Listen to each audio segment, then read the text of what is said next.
Ya, di video kali ini saya akan membagikan ada 9 macam jenis konten yang paling ramai penontonnya, banyak penontonnya, bahkan targetnya juga luar negeri dan juga Indonesia. Jadi target penonton luar negeri dapat, target penonton Indonesia juga dapat. Kira-kira ada apa aja?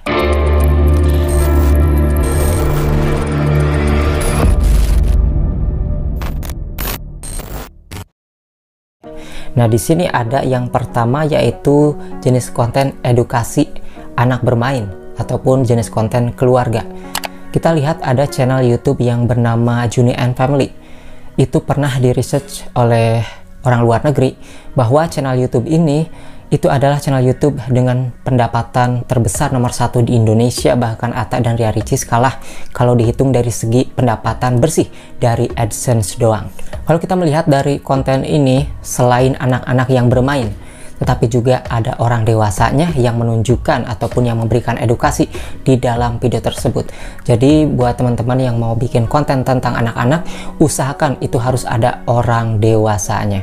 Itu baru bisa menghasilkan uang dari iklan. Bahkan konten Juni and Family juga memiliki aplikasi yang berbeda sendiri, ya agak dipisahkan gitu, kayak YouTube Kids.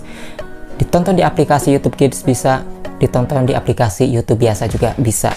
Jadi konten edukasi ataupun keluarga ataupun permainan anak seperti ini itu sangat direkomendasikan buat teman-teman agar bisa mendapatkan target penonton luar negeri dan juga Indonesia. Yang penting ada orang dewasanya. Kemudian di sini yang kedua, konten yang paling banyak penonton adalah solo camping. Nah, jenis konten solo camping ini targetnya luar negeri dan juga Indonesia. Bahkan bisa dilakukan tanpa bicara sama sekali. Artinya di dalam video tersebut hanyalah sound of camping, memperdengarkan suara aktivitas teman-teman dalam video tersebut, seperti memasak ketika camping, memasang tenda, dan memperdengarkan segala aktivitas yang berada di alam tersebut.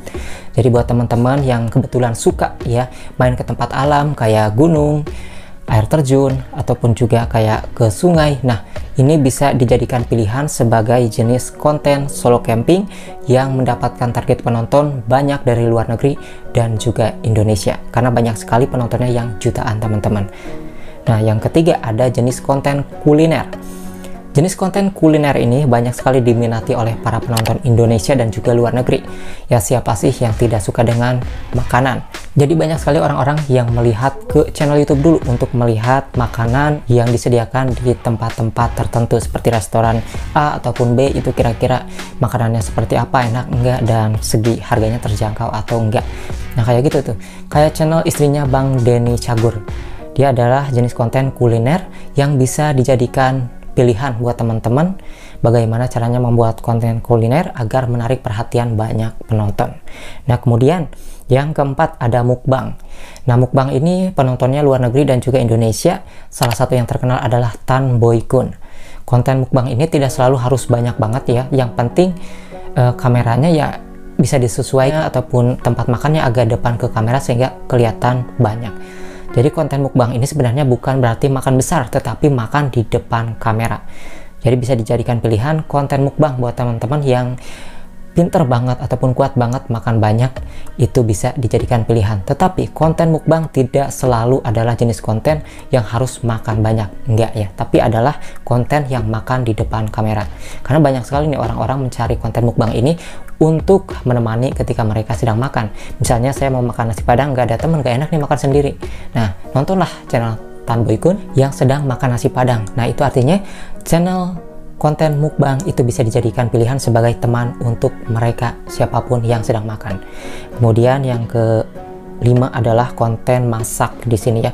Nah, konten masak ini adalah jenis konten yang bisa tanpa bicara dan juga bisa pakai suara bicara. Kalau misalnya tanpa bicara lebih ribet lagi, harus pakai teks tulisan gitu ya untuk menjelaskan apa aja sih yang harus dimasukin, apa aja yang harus dipersiapin. Dan jenis konten masak seperti ini adalah jenis konten yang jangka panjang karena siapapun bakal mencari konten tersebut ya. Misalnya teman-teman masak ketupat berapa jam, nah konten tersebut akan dicari terus ketika musim-musim ketupat. Jadi sampai beberapa tahun ke belakang pun akan terus ditonton. Jadi konten jenis masakan ini sangat direkomendasikan buat teman-teman yang pintar memasak. Gak harus perempuan aja, tapi laki-laki juga yang pintar masak bisa dilakukan.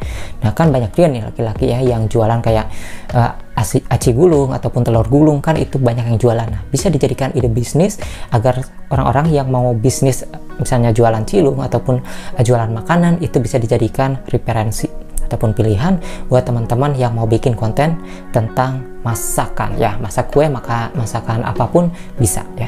Dan kemudian ada yang keenam adalah konten ASMR. Dan ASMR ini mengutamakan suara.